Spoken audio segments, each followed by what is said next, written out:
Ce que vous pensez et ce que vous croyez, c'est ce qui se réalisera pour vous. Vos pensées créent votre vie. C'est aussi simple que ça. Et quand nous pouvons obtenir cela, nous pouvons faire d'énormes changements.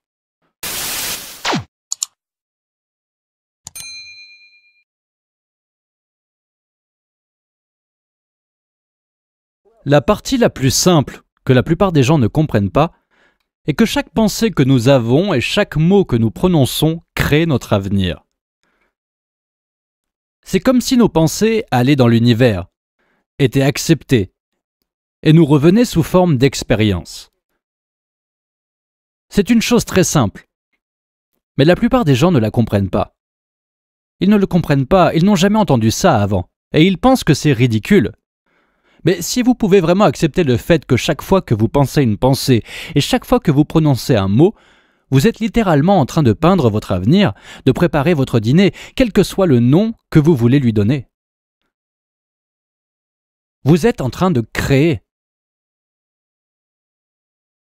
Vous êtes en train de créer votre propre vie. Et c'est simple, mais ce n'est pas facile à accepter.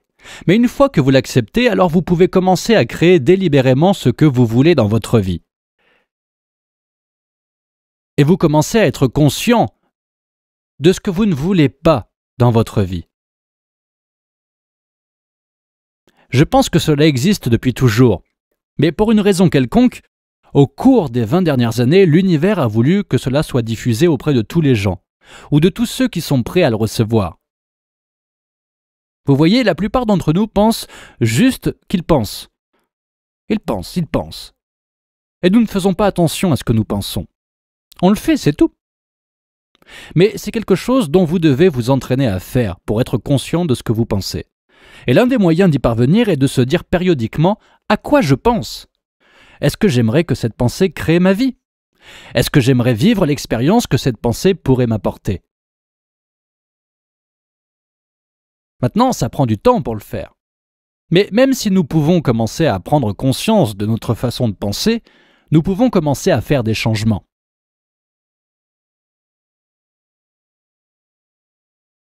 Pour commencer, il faut faire ce qu'on appelle des affirmations, c'est-à-dire faire des déclarations positives sur sa vie et les faire délibérément, le matin, à midi, le soir, 2 fois par jour.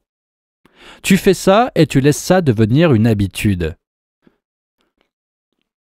Et quand vous commencez à les faire, les choses commenceront à changer. Peut-être à un tout petit niveau.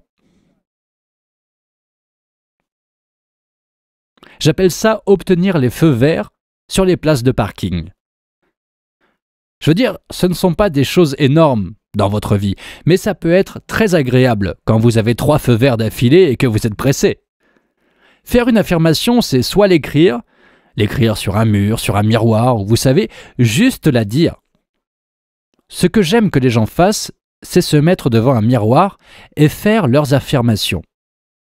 Parce qu'il y a quelque chose de très puissant à se regarder dans les yeux et à s'accepter ou à remarquer quand l'on se rejette, quand on dit quelque chose de positif sur soi. Ce serait donc un bon début. Disons que le matin, vous vous levez, vous vous regardez dans le miroir et c'est une question importante qui est difficile pour beaucoup de gens. Mais tu te regardes dans le miroir et tu te dis « Je t'aime ». Je t'aime vraiment, vraiment. Et pour commencer, cela peut être difficile pour les gens, parce qu'ils pensent à toutes les choses qui ne vont pas chez eux. Mais si vous pouvez commencer votre journée en disant ça, c'est très puissant. Vous vous souvenez que j'aime à penser que l'univers écoute tout ce que vous dites et tout ce que vous pensez, et qu'il dit « Ok, vous pouvez obtenir ça ?» Alors ça commence à vous amener et à amener des choses en vous. Et je sais que ça semble tiré par les cheveux, mais c'est incroyable comment ça marche. Si vous faites une bonne déclaration générale positive pour vous-même, l'univers trouvera comment en tirer profit, comment l'amener dans votre vie. Il peut donc se passer des choses auxquelles on ne s'attend pas du tout. Mais elles se produiront si vous pensez que faire vos affirmations positives, c'est comme planter une graine dans le sol. Ce n'est pas nécessairement vrai sur le moment, mais c'est quelque chose que vous voulez voir être vrai. Donc, vous mettez la graine et vous vous attendez à ce qu'elle pousse. vous plantez peut-être 3 graines, juste au cas où. Vous vous attendez à ce qu'elles poussent. Et vous n'attendez pas 2 jours pour creuser dans la terre et dire « Qu'est-ce qui se passe ? Mais qu'est-ce qui se passe ?» Vous vous attendez à ce que cette chose pousse parce que vous savez, il y a une loi et un processus, et la graine va pousser si elle est dans le bon sol et qu'elle a la bonne quantité d'humidité. En faire vraiment une habitude et le faire tous les jours, faire quelque chose tous les matins quand vous vous réveillez, c'est vraiment un bon moment. Un autre bon moment est celui où vous vous endormez le soir, et la gratitude fonctionne beaucoup si vous êtes simplement reconnaissant pour tout. Plus je dis que l'univers aime la gratitude, plus vous êtes reconnaissant pour ce qu'il y a de bon dans votre vie, plus vous avez de bonnes choses pour lesquelles vous pouvez être reconnaissant. C'est comme, tu sais, quelqu'un te donne un cadeau, et je dis « Oh mon Dieu, je déteste cette couleur, elle me va pas !» Tu sais, cette personne ne me fera plus jamais de cadeau. Mais si vous dites « Oh, c'est merveilleux, merci, j'adore vraiment ça », cette personne aura probablement envie de vous acheter un cadeau chaque fois qu'elle verra quelque chose qui, selon elle, vous plaira. Et c'est comme ça avec l'univers. L'univers aime la gratitude. Si vous avez en vous des croyances très fortes, selon lesquelles vous ne méritez pas de bonnes choses dans votre vie, et beaucoup de gens ont ça, alors il peut y avoir des retards et parfois les gens disent « Eh bien, les affirmations ne fonctionnent pas. » Pourtant, je les ai faites. Mais quand ils font par exemple des affirmations de prospérité, ils disent que ça ne marche pas. Il n'y a rien qui se passe. Et je dis « Bon d'accord, combien d'affirmations de prospérité as-tu fait en un jour ?» Et ils diront 3, probablement. Et je dis « Ok, et combien d'affirmations de pauvreté as-tu faites ce jour ?» Et cela pourrait être 300, selon l'endroit d'où vous venez. Et ce qui vous passe par la tête. L'une de mes pensées sur la vie est que seul le bien se trouve devant moi. Et je le dis depuis de nombreuses années. Donc cela n'a pas vraiment d'importance pour moi ce qui arrive dans la vie, parce que je sais que ce sera bien.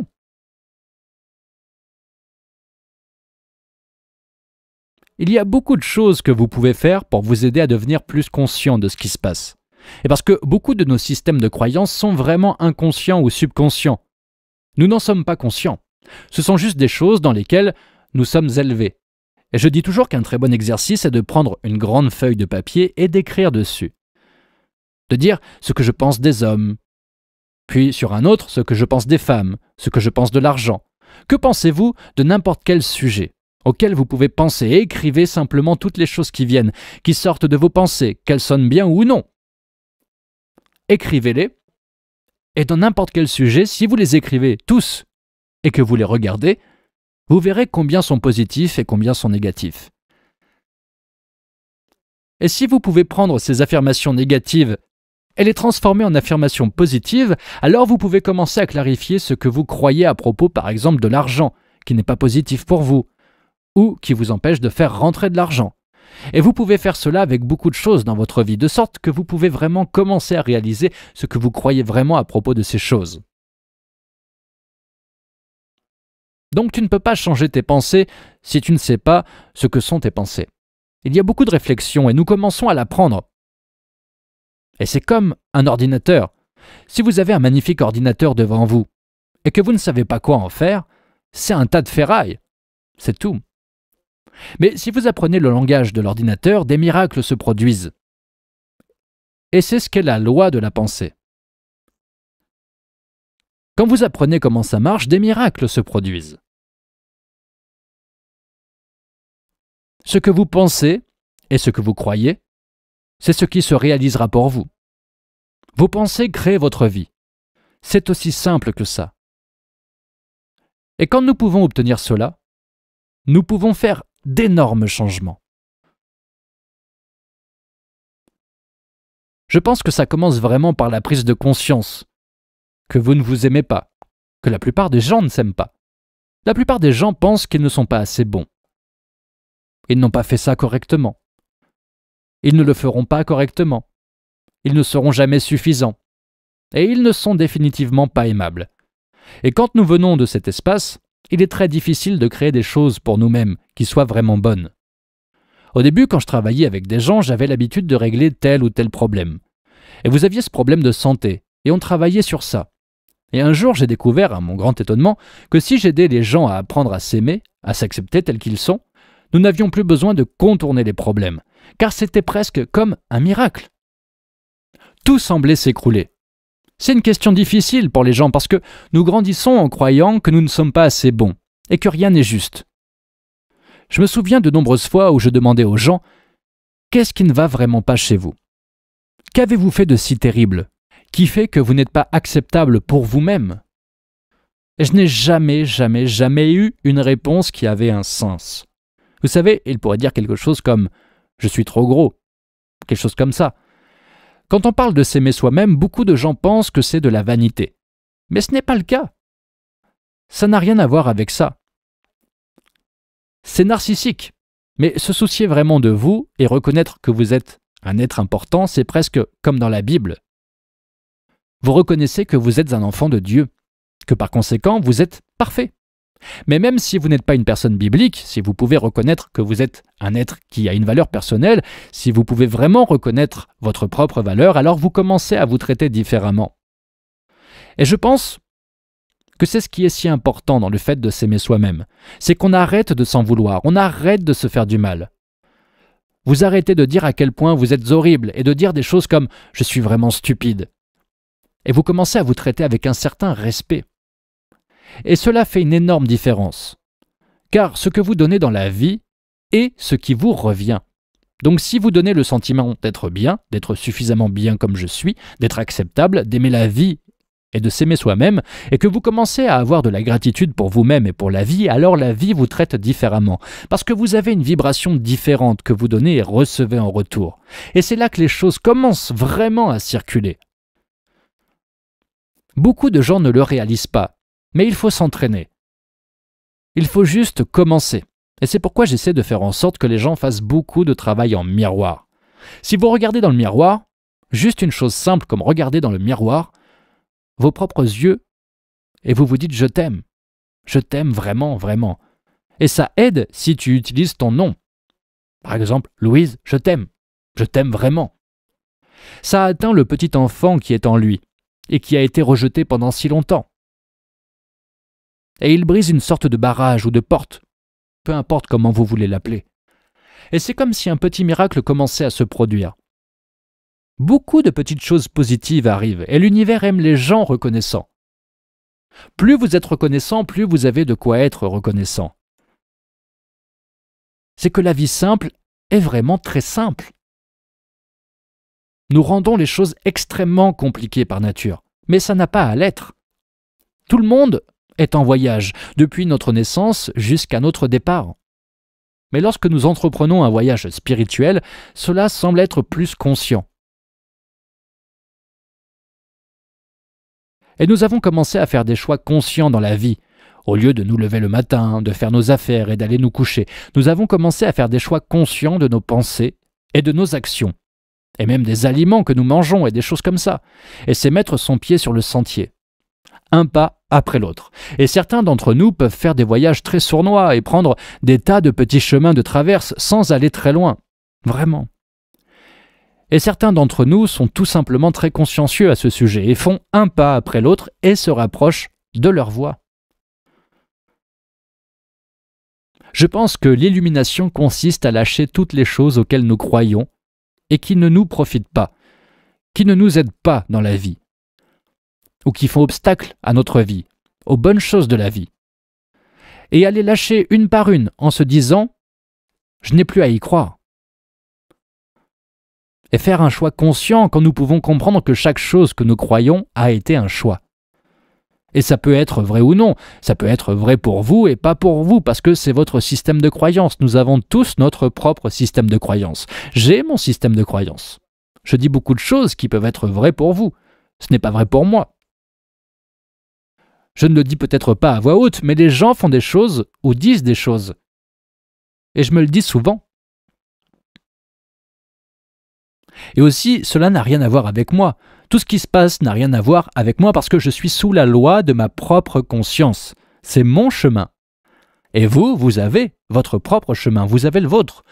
Tout le monde le fait. Nous sommes donc tous en voyage. Et je pense que plus nous sommes consciencieux à ce sujet, Et plus nous faisons des choix conscients, et meilleur est notre voyage. Plus facile. Ou plus rapide. Où nous obtenons plus de cadeaux. Où nous avons une meilleure santé. Tout ça.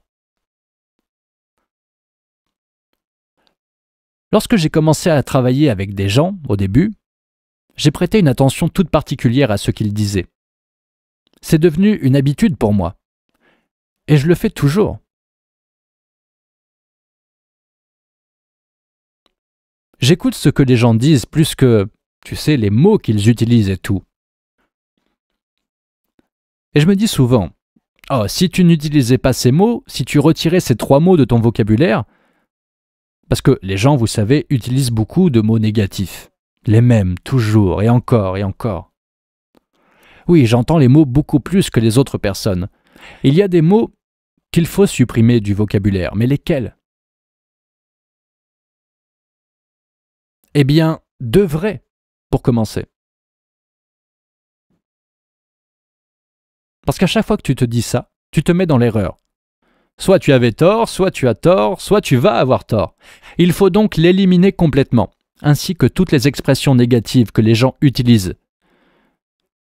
Je ne suis pas assez bon pour ça, ou ça ne marchera jamais, ou c'est une journée pourrie, ou vous savez, il y a juste des tonnes d'expressions, et on les utilise encore et encore. Elles ne nous font pas du bien du tout. Le parcours de chacun est individuel, car nous partons de différents endroits. Donc, on ne peut pas tous avoir le même parcours. Et c'est quand on a appris quelque chose qu'on se dit « Oh, ok ». Et si on parvient à mettre en pratique ce que nous avons appris, alors nous aurons franchi une nouvelle étape, et nous pourrons aller de l'avant. C'est le voyage de toute une vie. Et on ne cessera jamais d'apprendre. À mon âge, j'apprends encore. Même si les leçons sont plus faciles maintenant qu'elles ne l'étaient auparavant. Quand on commence, on a tous ces rochers devant nous sur notre chemin. Et on commence à écarter les rochers du chemin. Et vous arrivez finalement au point où c'est du gravier. Et du gravier que vous pouvez manipuler, vous savez. Et vous pouvez balayer le gravier. Et vous pouvez faire des choses. Et vous savez aussi, je pense que lorsque nous tirons des leçons, nous pensons « Oh, j'ai appris celle-là, ça ne se reproduira plus. » Je l'ai fait, c'est tout. Mais l'avez-vous vraiment appris? Avez-vous dépassé ce stade ou allez-vous retourner à la même vieille réaction? C'est à ce moment-là que nous devons apprendre et que nous faisons toujours du mieux que nous pouvons avec la compréhension, la conscience et la connaissance que nous avons à ce moment-là. J'ai la ferme conviction que seul le bien se trouve devant moi. Et avec cette conviction, peu importe ce qui vient, parce que ça ne sera que du bon. Et je veux que ce soit nouveau et différent et excitant et tout ça. Maintenant, de nouvelles choses se produisent. Alors laissez faire. Manifeste lorsque vous recevez quelque chose ou que quelque chose s'est déjà produit pour vous. Vous ressentez de la gratitude. Ainsi, si vous ressentez de la gratitude pour votre avenir avant qu'il ne se produise, votre corps, c'est-à-dire l'esprit inconscient, croit que cette réalité future se produit au moment présent. Nous n'acceptons et ne croyons que les pensées égales à notre état émotionnel. On peut se dire « je suis riche, riche, riche, riche » avec 5% de votre esprit conscient. Et ça ne passera jamais par votre tronc cérébral parce que votre corps vous dit « non, tu ne l'es pas, tu es malheureux, tu es malheureux ». Ainsi, lorsqu'une personne commence à élever son état émotionnel, à ressentir de la gratitude parce qu'elle le peut, cette pensée va commencer à se propager dans son corps parce que celui-ci croit que cela s'est déjà produit. Et donc, nous avons fait une recherche approfondie sur la gratitude. En 4 jours, votre système immunitaire peut se renforcer de 50% rien qu'avec 10 minutes par jour, plusieurs fois par jour, en ressentant simplement de la gratitude. Donc la pire chose qui puisse vous arriver en ressentant de la gratitude tous les jours, c'est que vous allez guérir. Cette année a été une année intéressante, car au cours des 6 dernières années, nous avons effectué des mesures approfondies sur des personnes ordinaires pour leur prouver à quel point elles sont puissantes. Les mesures que nous avons enregistrées prouvent sans aucun doute que les gens commencent à comprendre ce que c'est d'être le créateur de leur vie. Et si vous pouvez donner aux gens des informations scientifiques solides, et je crois que la science est le langage contemporain du mysticisme, la science est ce qui démystifie le mystique. Ensuite, s'ils ont la capacité de le comprendre réellement et de se tourner vers la personne à côté d'eux et de leur expliquer, en expliquant ce modèle de compréhension, ils commencent à installer le matériel neurologique dans leur cerveau en préparation d'une expérience. En d'autres termes, plus vous comprenez ce que vous faites et pourquoi vous le faites, plus c'est facile. Si tu ne peux pas l'expliquer, c'est que tu n'es pas câblé dans ton cerveau. Ainsi, lorsque vous apprenez de nouvelles choses, vous créez de nouvelles connexions dans votre cerveau en commençant à les répéter et à y réfléchir. Ces cellules nerveuses qui s'activent ensemble commencent à se connecter entre elles. Apprendre, c'est établir de nouvelles connexions et se souvenir, c'est entretenir ces connexions. Ainsi, lorsque les gens commencent à expliquer ce modèle de compréhension, ils mettent réfi de comprendre la formule. Le miraculeux, aux proportions bibliques, commence à se produire sous nos yeux. Et je ne parle pas seulement de la disparition d'une douleur à l'épaule ou de l'amélioration d'une insomnie. Je ne parle pas de petits changements dans le bien-être. Je parle de personnes qui sont nées avec une vision à 5%, par exemple, qui n'ont jamais vu un visage, qui n'ont jamais vu de couleur ou de détails et qui retrouvent leur vision. Je parle de personnes qui étaient sourdes et avaient des appareils auditifs. Maintenant, j'entends à nouveau des gens qui ont des tumeurs sur leur thyroïde, des tumeurs dans leur corps, qui en une semaine rétrécissent et disparaissent. Nous avons vu ces personnes sortir de leurs habitudes et commencer à vivre une vie très différente. Lorsque vous apprenez aux gens à se connecter à l'énergie du rêve futur et à être définis par une vision de l'avenir, au lieu des souvenirs du passé, à croire en leur avenir plus qu'ils ne croient en leur passé, à tomber amoureux de leur avenir plus qu'ils ne tombent amoureux de leur passé et à être capables de combiner cette intention claire de cet avenir et de commencer à ressentir les émotions de cet avenir avant qu'il ne se manifeste, ils diffusent la toute nouvelle énergie en eux. La beauté de la chose, c'est que plus vous êtes conscient de cette énergie, plus vous attirez le futur vers vous. Si vous passez 2 heures à méditer pour dépasser votre peur, votre colère, votre douleur ou votre souffrance, il vous a fallu 2 heures pour les dépasser. Et vous ressentez la libération que vous procure le fait d'aller au-delà de ces états limités. Je vous garantis que vous vous promènerez dans votre vie en célébrant ça, parce que cette intelligence divine qui vit en vous, qui vous donne la vie, s'exprime maintenant à travers vous, dans une plus grande mesure. Alors vous êtes amoureux de la vie, parce que vous êtes connecté à la vie. Et imaginez jusqu'où vous pouvez aller avec ça. Parce que plus vous vous connectez à ce champ, et plus vous vous connectez à cette essence de vie, plus vous allez vous sentir amoureux de la vie, parce que c'est là que se trouve votre attention. Je vous garantis que si vous faites ça chaque jour, vous serez moins enclin à vouloir ressentir la peur, la douleur, la souffrance ou la colère, et plus enclin à vouloir ressentir ces états élevés. Et vous ne compterez sur personne pour vous rendre heureux. Vous allez vous rendre compte que le bonheur vient de l'intérieur. Je veux dire que de plus en plus de gens commencent vraiment à réaliser que personne n'est si spécial pour être exclu de ce phénomène. Et nous avons tous la même biologie. Nous venons avec toute la machinerie neurologique et biologique pour le faire. Et nous l'avons tous. On s'est tous demandé ce que ça ferait d'avoir notre propre émission. Qu'est-ce que ça ferait d'être riche, d'être en bonne santé, d'être libre, d'avoir une nouvelle relation, de fonder une famille, de vivre une expérience mystique. Et au moment où nous nous posons cette question, nous activons le centre créatif de notre cerveau. Le lobe frontal. C'est lui le patron, c'est le PDG, c'est le chef de la symphonie. Et il a des connexions avec l'ensemble du cerveau. Et une chose qu'il veut faire est de répondre à la question. Alors que fait-il ? Il regarde le paysage du cerveau, ce qui est stocké là-dedans, les choses que nous avons apprises intellectuellement et les choses que nous avons vécues qui sont liées à la question. Et ça commence à activer ces circuits.